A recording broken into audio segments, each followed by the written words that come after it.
Hi అండి అందరికీ. ఈరోజు హెల్త్కి ఎంతో మంచిదైన ఉసిరికాయ పచ్చడి ఎలా తయారు చేయాలో చూద్దాం. ముందుగా ఒక కడాయి పెట్టుకోండి. కడాయి వేడెక్కిన తర్వాత దాంట్లో ఒక 100 ml ఆఫ్ ఆయిల్ అయితే వేసుకోండి. ఇక్కడ నేను వచ్చేసి 1/2 kg పచ్చడి పెడుతున్నాను.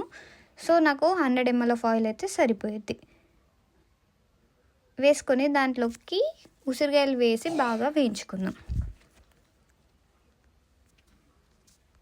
ఇక్కడ నేను ముందుగానే ఉసిరికాయల్ని కడిగి ఫ్యాన్ కింద ఆరబెట్టాను. మీరు అలానే చేయండి, అప్పుడే వాటికి ఉన్న దుమ్మంతా పోయిద్ది.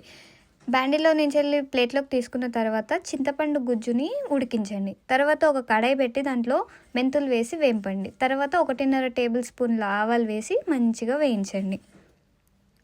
సో ఇక్కడ కొలత వచ్చేసి 1 టేబుల్ స్పూన్ మెంతులకి 1.5 టేబుల్ స్పూన్ల ఆవాలు అయితే నేను వేసి వేయించుకుంటున్నాను. తర్వాత 1 టేబుల్ స్పూన్ జీలకర్ర వేసి వేయించండి.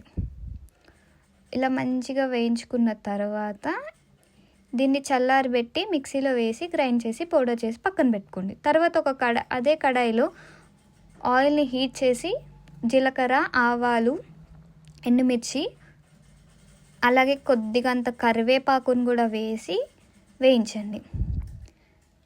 తర్వాత ఒక 50 వెల్లుల్లి రెబ్బల్ని మిక్సీకి పట్టి అది కూడా వేయండి. మంచిగా వేగనివ్వండి. వేగిన తర్వాత ఒక 1/2 టేబుల్ స్పూన్ పసుపు అయితే వేసి వేయించుకుందాం. మంచిగా కలిపేసి ముందుగా మనం చింతపండు గుజ్జుని పక్కన మరగబెట్టాం కదా, అది తీసుకొచ్చి ఇందులో వేసేయండి. వేసి మంచిగా కలపండి. చింతపండు గుజ్జు వచ్చేసి నేను ఒక 50 గ్రాముల చింతపండు గుజ్జునైతే చేసుకున్నాను. వేడి నీళ్ళల్లో వేసి ఉడకబెట్టాను.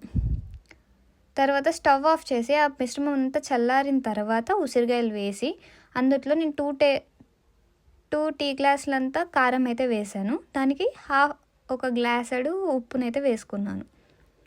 తర్వాత 1 గ్లాస్ కంటే తక్కువ ఆవపిండి, ఇప్పటిదాకా మనం చేసిన పిండి ఉంది కదా, అది వేసుకున్నాను. తర్వాత ఒక 10 వెల్లుల్లి రెబ్బల్ని వేసి మొత్తాన్ని కలుపుకుంటున్నాను.